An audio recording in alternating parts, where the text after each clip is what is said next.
That I love that question. The first thing that popped into my head was, a cat ear.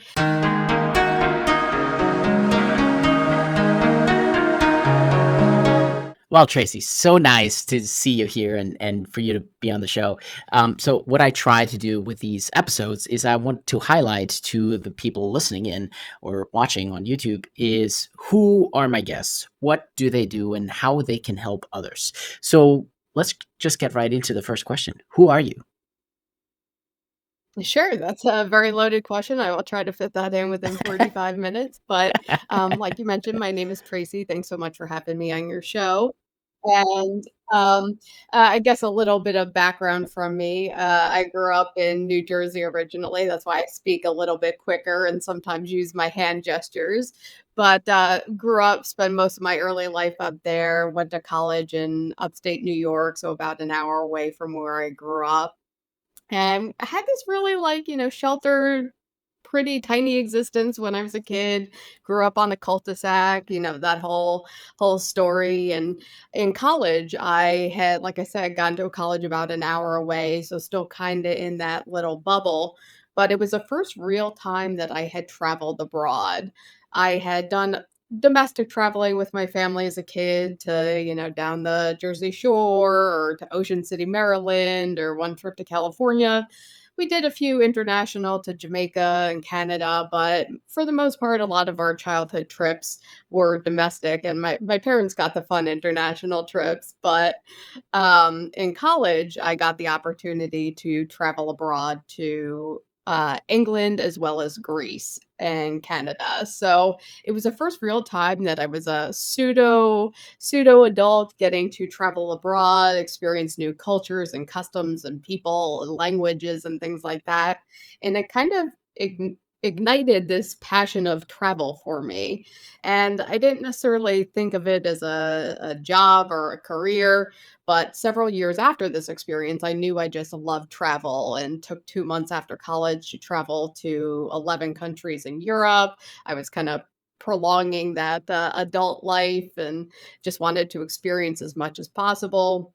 And then few years later, different random jobs that I just took as my early 20s type of person, and wound up getting into a job in a hotel in the travel industry. It gave me amazing discounts and ability to travel a little bit more economically and to some really nice hotels and really amazing locations. And so I kind of got to merge unknowingly this interest and passion of mine with a career, and would be spending 8 years in the hotel industry, not realizing that that was going to become a passion and a career for me. So, kind of fuse those two, still have that love of travel, but went into the nonprofit sector as well as the startup sector, kind of doing the same sales and event planning.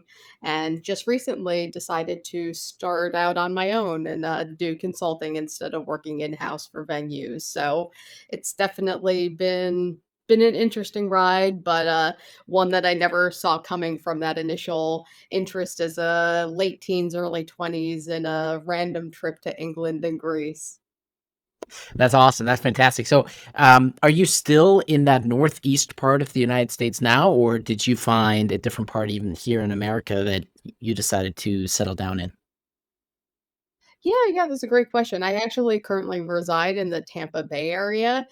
Kind of like my love of travel, it was international and domestic. So I've done quite a lot of road trips throughout the US and up and down the eastern seaboard and up and down the western seaboard and cross country. So now I'm living in the Tampa Bay area, but I spent 4 years living in Miami as well as 7 years living in Southern California. So kind of been around the block a little bit. Yeah, I love that. So I grew up, well, at least I finished high school, I should say. I grew up in Germany, but I finished high school in Bradenton. So the Tampa Bay area still has a very special place in my heart for sure.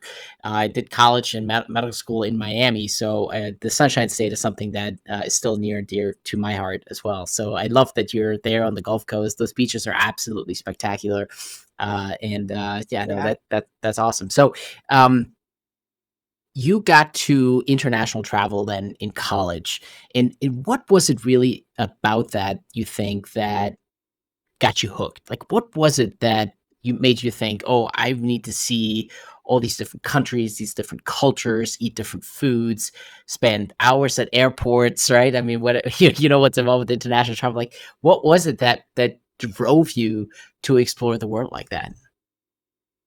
Well, I don't know if it was the airport experience, but, I think the food, when you said food, I think the first thing that pops into mind, and this was actually domestically and not an international experience, but when I was a little kid, like a lot of little kids, I was a very picky eater. I would only eat very limited types of food, very, American type of diet, and I was taking a class in college in California, and people in this class were from all over the world. There was some people from Asia and Europe and Central and South America.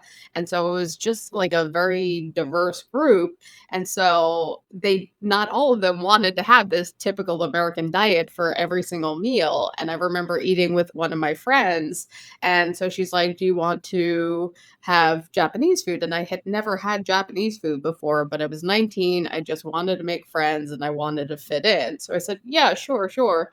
And so we get Japanese food and we're trying to eat it with chopsticks. I'd never used chopsticks before in my life. And um, so I'm like trying to navigate this and talk at the same time. And finally, my friend was like, just focus on the task at hand. You're not doing it that well. You're not going to be able to eat rice with that. Yeah, But exactly. that experience really, like, impacted me a lot, especially trying different cuisines and things like that, because I realized in that moment that, I found something that I really enjoyed, and still to this day, I love Japanese food, I love sushi, and just a lot of different cuisines that I wouldn't have experienced if I wasn't open to trying it. Now, that first time, it was just more me wanting to fit in, but I have a very different attitude now where I'm fortunate that I have no food allergies that could be threatening to my life.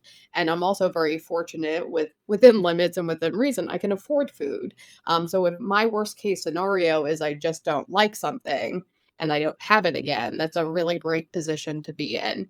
So that kind of opened me up to just being open to trying different foods, but just trying different things in general. Like I said, within reason, I'm not, jet setting on private planes and yachts and all this stuff, but like the things that I am doing are within my wheelhouse. And if the worst situation that I'm gonna have is that maybe it's not my favorite scenario or favorite food or whatever it is, that's a really great position to be in. And then in regards to the trips and stuff like that, what kind of, the labor intensity of, traveling and layovers and long travel, it's not necessarily the most fun part of it, especially if you're flying economy like myself. But I think for me, it was the end result. And um, whenever you fly, no matter how different of the place you're going to, when you're ascending into a new city and you just see the city from a distance, like, when you step back, they all kinda look the same, right? Like, you get into a city and you see the differences and the nuances, but when you're in that plane descending into a city from, thousands of miles over that city, you realize how similar people and places are, and, that there is a connection with places and people. And, experiencing that, I always enjoyed the descent into a new city, and I enjoyed, just seeing new things, in history class, you would talk about a lot of these places like Big Ben or the Louvre or the pyramids in Egypt and all these different things. And that's great. It's great to have knowledge. Reading is great, but to actually be standing in front of these things is much more, intriguing to me. I'm much more of a tangible person. Like, I don't want to just talk about a pyramid. I want to see a pyramid. I don't want to just talk about Big Ben. I want to see Big Ben. Like what that looks like up close. So I think that's those few things keep me going back to different places and trying to experience new things. Yeah, no, I think that's so true, and I definitely feel the same way with wanting to see all these places. Right, you mentioned Big Ben and the pyramids, or Chichen Itza, or the ruins in Peru. Right, I mean, there's just so many cool places that they look one way in a textbook or in a magazine or on TV, but there's just a very different feeling you get when you're actually there in the moment, in that place, and get to experience that for yourself. But there's two things you had mentioned that I think I want to dissect a little more. And I think there's some relationship here. Is the very first one at the beginning of the conversation you had mentioned you were working for an organization to do the travel for them, and then you stepped out into your own consulting business. So there's a lot of people out there who are in employed positions are unhappy. I see this a lot with physicians in my world who are unhappy with their employed positions, and they simply a lot of times, not just physicians, but people in general, don't know how to step out of that, and they don't maybe know what it takes to go out on your own and to become that entrepreneur. But I think it's something that's possible for anyone. I think your story definitely highlights that anyone can do this. So I definitely want to know more about that. But on that same note, the same thing you said about when you first started traveling, it was you were curious about it. You had to be open to that experience. And that's one thing, especially on the coaching side, if you're not open to change, if you're not receptive of the idea of change, of something being different, no change is going to happen, right? So what do you think anybody listen to this can look at within themselves to be open to change, to be receptive to new ideas, to maybe go a different route all of a sudden, to maybe travel the world or maybe step out into entrepreneurship? What is it that makes people be more receptive, more open, more accepting of change?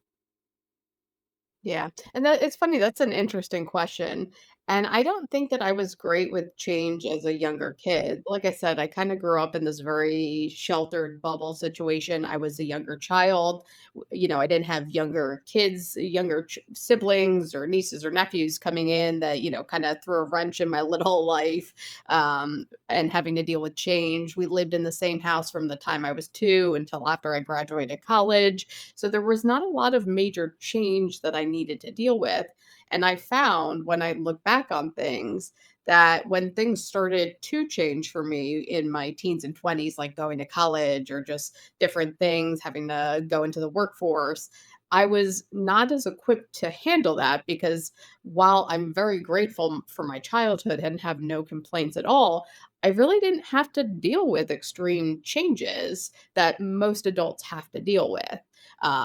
Whether that's getting a new job, starting a new job, moving, being laid off, or whatever the situation is, I just wasn't equipped. And I found myself in well into my early 20s really being shattered by things that just aren't as big of a deal to me now years later. When I look back at it, I was like, yeah, that's not that big of a deal. But I just didn't have the life experience at that point. I didn't need to deal with major change. And I had this conversation with a relative recently where I said, I'm not somebody who's stuck in my ways. I wish I was, but like I haven't always had like a linear experience of things just like going in a straight line and things kind of always just falling into place. I've had to do a lot of side steps. I started my career around the 2008 recession. So it's like the combination of this recession and just graduating college and not having a lot of world experience, life experience, or professional experience just was a horrible combination. So it was very difficult for me to find a job initially.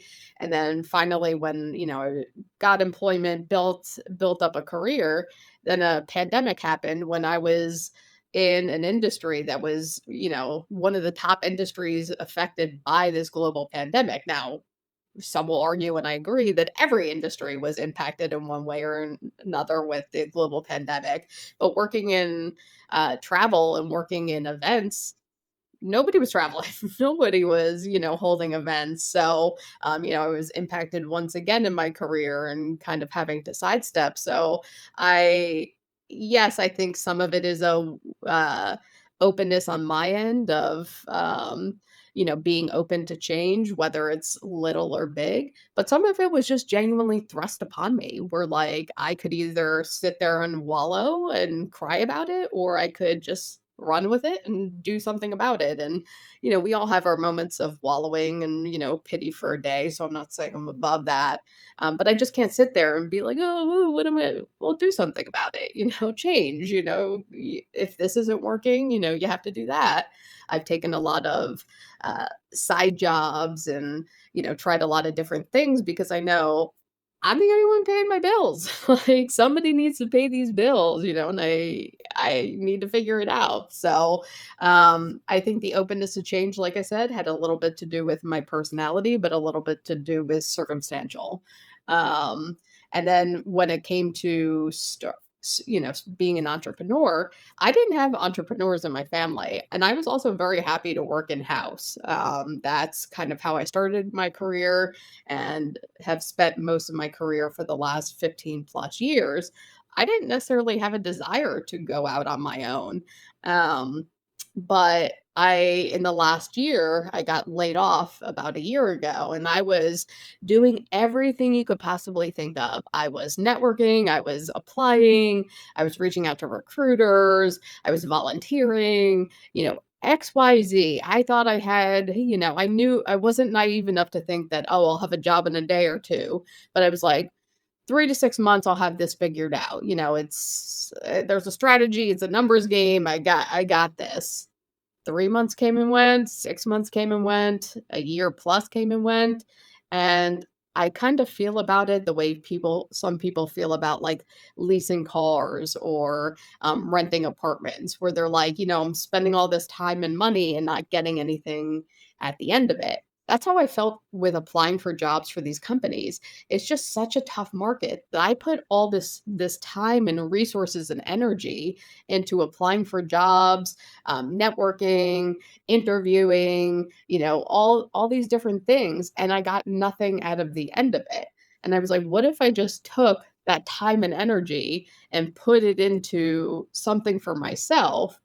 Even if I get one client out of it, I'm still one paycheck above where I've been for the last year, and that's kinda where my mind frame was of, like, it was more being pushed into a corner, and there's only so long I can wallow about that, and so that's kind of what prompted me into, starting my own business. But I wasn't raised by entrepreneurs. I have no entrepreneurs in my family. Well, everybody in my family has worked for a company or corporation or some fully formed establishment prior to their arrival. So I didn't necessarily have close connections of, oh, here's what you do, or kind of seeing from their example. I had to, tap into a lot of friends that I've known that have done the same thing first, or using my resources like business development organizations in the area. So I really needed to, figure it out because the 2 points that I know are my weaknesses, finance and legal. I don't have a background in finance and legal, but you definitely need to kind of understand those things to get a company up and running. So I needed to kind of figure those out, on the fly and just run with that. And there's there's a little bit of praying, I guess, that goes into that as well as due diligence. But like I said, just tapping into my resources and trying to figure out because you're left in this middle ground of like you can only plan so much. Like, at some point, you just need to pull the trigger and execute. So, I found myself, over planning to some point where I was just like, "Okay, I need to go," "Keep planning, keep doing your due diligence, but at some point, I just need to get out of the gate here." So, it was a Yeah. learning curve to say the least. No, you're absolutely right, and that's been my own experience, I would say too, going into entrepreneurship, right? I don't come from a family of entrepreneurs either, but these beginning phases, I think, are something that every person stepping out into this world experiences because it's an unknown, it's something new, it's something different. You're responsible for everything, right? If you work for a company, all these things are taken care of for you by someone else, but when you start your own business, all of a sudden you're responsible for everything, whether it's the legal and the finances, the advertising, the outreach, the client relationships managers. That how do you find clients? How do you retain clients? What do you offer clients? deadlines? How do you price your packages, right? All these things that someone else has already figured out for you. If you work for someone, you now have to figure out for yourself in your own business. And that can be overwhelming, no doubt about it. But I agree with you on what you said earlier, that if you just wallow in your pity, or the way I say it, like the way I explain it to my daughters, for example, is if you just complain, nothing will ever change. It's okay to find a problem, state it, but then you also have to offer a solution, right? You have to offer a solution, because if you just keep on complaining about it, your mental health suffers, your emotional health suffers, and nothing will ever change, right? At the end of the complaining period, you're still in the same situation that you were before. The problem is still there. So don't wallow, don't complain. Find a solution, offer a solution, because if it's probably not just a problem for you, it's a problem for someone else as well. So, offering that solution is really ultimately what entrepreneurs do, right?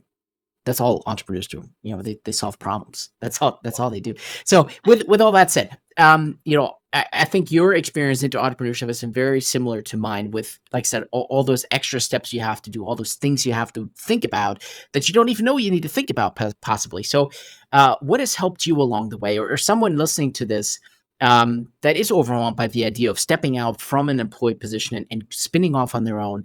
What advice can you give for someone who wants to consider, at least, or be open to the idea of entrepreneurship? Like, we all know it takes work, but what will it take people to get over the hump of themselves, right? Sure. We're the ones who hold ourselves back. Sure, sure. And I think a lot of it is introspective to begin with. Like, what's your business? And I hate to be like, what's your business model? I don't necessarily need a 10-page spec sheet written up, but like, what is going to be your job, so to speak, even if it's just a high level overview. So then you kind of understand what resources you need, and who you might need to connect with. But what I found was really helpful for me, which somebody had mentioned to me, was I went to the South Florida Business Development, Small Business Development Organization, and so they have a lot of different offices. It's not just South Florida affiliated. They have some in California. Wherever you're located, they're regionally fixed, and you can find representatives, and they're at a no or low cost to help guide startups and entrepreneurs with a lot of the questions. And so I've had everything from, how do I start an LLC? What are, different things that I need to do? And they gave me a lot of different resources and like readings on different, taxation and the actual forming of the LLC, the difference between like an S Corp and a C Corp, which took me a really long time to analyze those differences, and down to marketing help, and if you need a customer agreement or contracts for your business, or website reviews, social media reviews. So like they really kind of across the board. I don't want to say they do everything for you, but they are a really great resource to kind of like spin you around and point you in a direction, because that's kind of what I was feeling at the beginning. I was like, I don't know what direction to go in. So it was almost like a one-stop shop for that high level overview stuff. And if they weren't a resource for something, they could kind of at least try to point you in a direction of, oh, I would talk to this person for financial related stuff, or this person for legal related stuff, and so on and so forth. So I don't want to say that was the only resource for me. Obviously, I needed to connect with people in my network for different things, and I did a lot of Google research and things like that. But the small business development organization really did help me a lot with a lot of different avenues. Yeah, no, I love that, and I think the idea that you have to plug into other people for help. I mean, yes, we're saying, as an early entrepreneur, all the intricacies of your business are on you.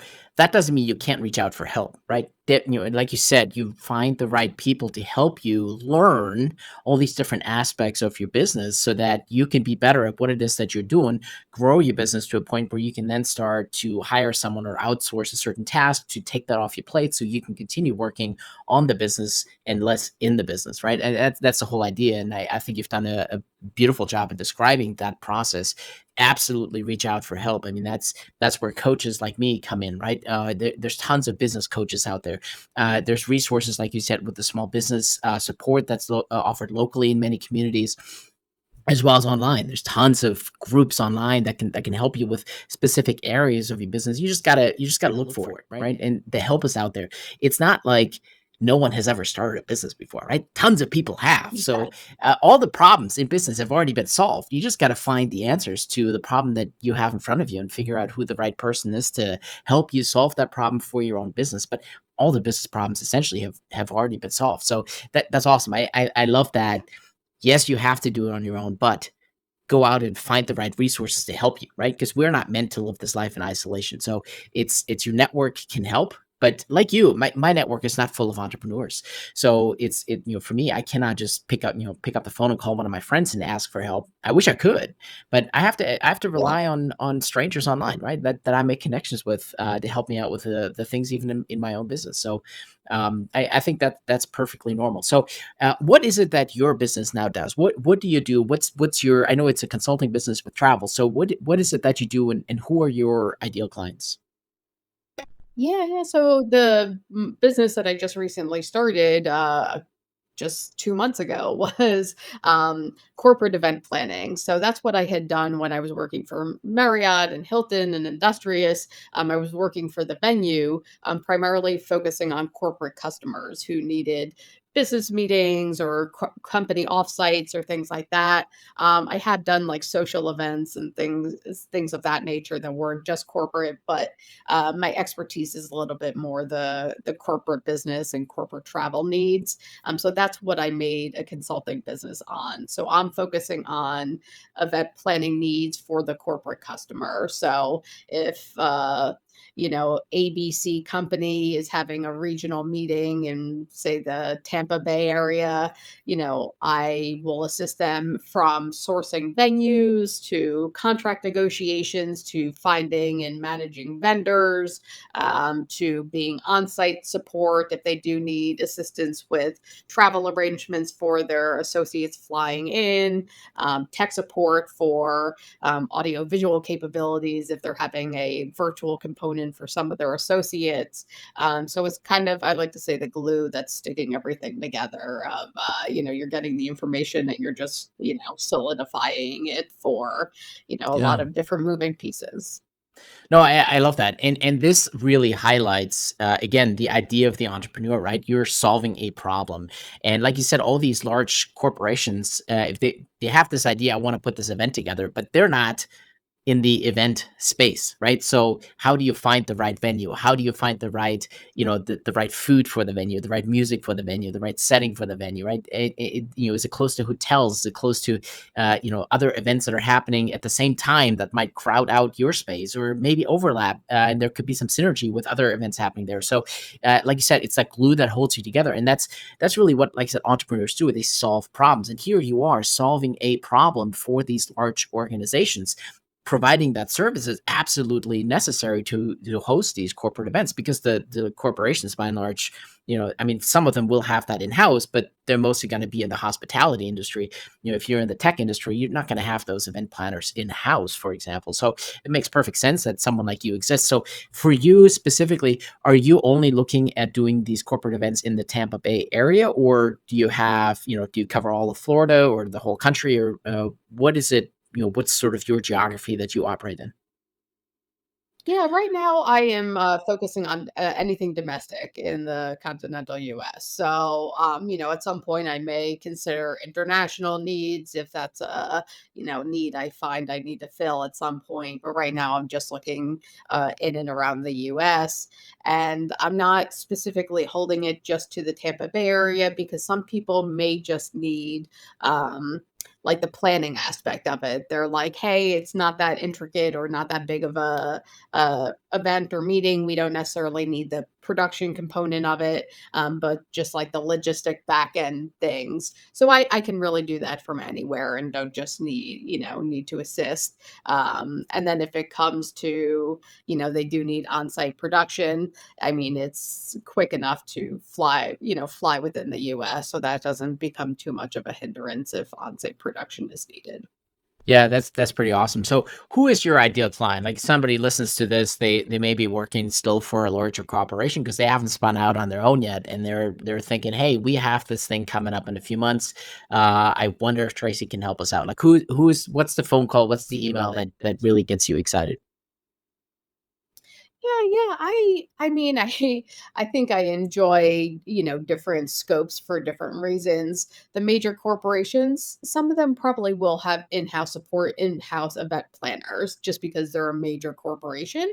But they may need extra support. They may realize, wow, this event is very large. We only have two event planners, and we're getting pulled in 800 different directions. So it could be a major corporation that's in the 11th hour and they need some additional hands on deck for the planning and production.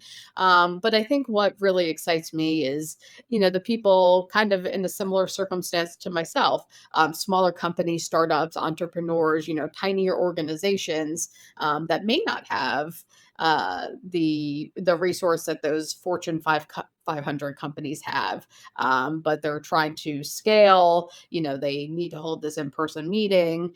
They just don't have the time and the resources or even know where to begin because, like myself, they're being pulled in, 800 different directions. So I will handle everything from A to Z, but I think, connecting with people in similar circumstances probably is what my bread and butter will be. Yeah, that's fantastic. That's awesome. Well, all right. I want to paint some more color on who Tracy is. So I want to ask you some questions out of my Simple Networking Tool book, which is a book that's designed to figure out who people really are and not just what they do. It goes beyond just swapping contact information, right? And the book actually does all the work for you. So there's some fun questions in there. We mentioned travel at the beginning. So the first question I have to ask you is, what is a place you haven't been to yet but really want to visit? Oh, that's a good one. I am that crazy person who wants to go to every country at least once. But the places that really excite me now are places that are like so different from what I've experienced. So I have done a little bit of Central and South America. I had gone to Colombia and Panama several years ago, but I would like to explore that region a little bit more. So possibly Chile or Argentina are definitely on my list. I've also never been to Africa, so that is also on my list. But then my issue with travel is that like, I think, okay, I'll go here. And then I'm like, well, when I'm over there, I should also go here. And then, and then, like a simple week trip turns into, a 2-month extravaganza down a whole continent and it becomes unmanageable. But, Yeah, uh, yeah. but yeah, so I say that those 2 regions are my first that I would love to hit, but, yeah, I just wanna go to some place in one of those regions, that is not completely westernized. That's, something very different from what I've experienced so far, and that's what I think about of some of my favorite previous experiences. Like, some of the places that stick out to me, like when I went to Asia, were Vietnam and Thailand because it was very different from what I was used to, and it wasn't, as westernized. I went to Singapore and Hong Kong, which I loved and were such fun cities. But a lot of these major cities, it could be a New York or a London or like they're very similar with the skyscrapers and all this stuff. But two of my favorite locations when I visited in Asia was the beaches off the coast of Thailand and, Vietnam, which were, completely out of my wheelhouse when I got there, so That's so cool. So the next question I have to ask, and it goes back to kind of what you were saying earlier about different foods. And this question actually comes out of the second edition of the book, which isn't out yet, but I'm kind of editing it. But what is a food that you really enjoy that other people may find odd? Huh. I do. My family always makes fun of me. This isn't necessarily odd food, but I always tend to veer towards Asian food. And so I drink a lot of boba. um, and that I don't think that's too odd. And I also lived in Koreatown in Los Angeles. So it was like there was a boba shop every 5 feet there. But yeah, I would say that Oh, yeah, I don't know if this is odd or not, but when I went to Vietnam and would have pho, a lot of times they would put their you would get an order of egg rolls and you would put break up the egg roll and put it in the pho. And so like I still do that now and I don't know if that's normal or not, but like I really enjoy it. What is normal, right? I mean, it's such a fantastic. So my 10-year-old actually, just over a week ago now, she told me that normal is a completely made up concept, and it's really the only thing that labeling things normal does is it makes people feel worse about themselves or others. Yeah, what is normal? If it works for you, it works for you, and that's the most important thing. So, with all the places you have been to, where is your favorite thinking spot? Where do your best ideas come from? I love the beach, which is very odd because I burn very, very easily. The other day I got a sunburn from being outside for 10 minutes. I kid you not. Um, but yeah, for some reason I think I always gravitate towards a beach. And I think it's more of a family thing because I grew up and my family took me to the Jersey Shore a lot and to the beaches on Long Island where my extended family lived. So I think some of it has to do with nostalgia, some of it has to do with the peacefulness of just the area. And I tend to always want to go for sunrise because that mellow area of the beach really isn't usually, regardless of what beach it is, it's less inhabited. By the time, even if you're going to a popular beach like Sarasota or Clearwater or Malibu in California, if you go for sunrise, there's usually not a lot of people there. And so it's just a very like you and the waves. And I've at times just like meditated out there or done like yoga out there with my horrible form and stuff like that. So it's just like such a relaxing experience for me where I can kind of think about the problems or forget about No, them. that's so awesome. I mean, like I said, I lived in Florida for 11 years, and Sunshine Beach and palm trees are still my jam. So I can totally relate to that. I think that's fantastic. And I agree with you that those early morning hours at the beach is when it's so quiet and peaceful and calm, and there's hardly anybody there. So those are definitely fantastic moments. I can absolutely relate to that. So that's awesome. The next question comes from the previous guest on the show. So there's a common thread. Every guest gets to leave a question to the next guest. And this question comes to you from Clifford Starks. Now, Clifford is an amazing individual. He's a UFC fighter. He's turned to be a business coach actually now. And him and I just jam out so much with mindset and the way we look at the world. He's a fantastic guy. I love the man. So the question he left for you, not knowing obviously who the question was for, is if you could have any kind of ear, other than a human ear, what kind of animal ear would you have? Uh, I love that question. The first thing that popped into my head was a cat ear.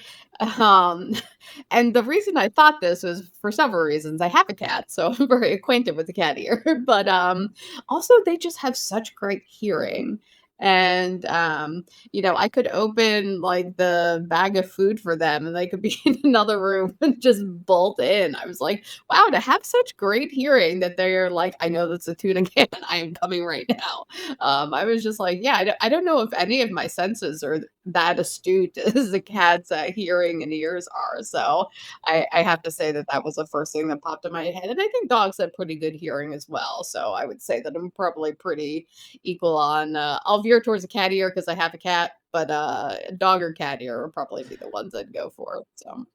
That's totally fair. That's awesome. Well, listen, it is now your turn to pay it forward, to leave a question to the next guest, not knowing who it is, what they do, or what we're even going to be talking about. So, what question would you like to leave for the next guest on the show? Sure. This is probably going to be a loaded question, but when I we were initially talking about this, the first thing that popped into my mind was what what is your fondest memory?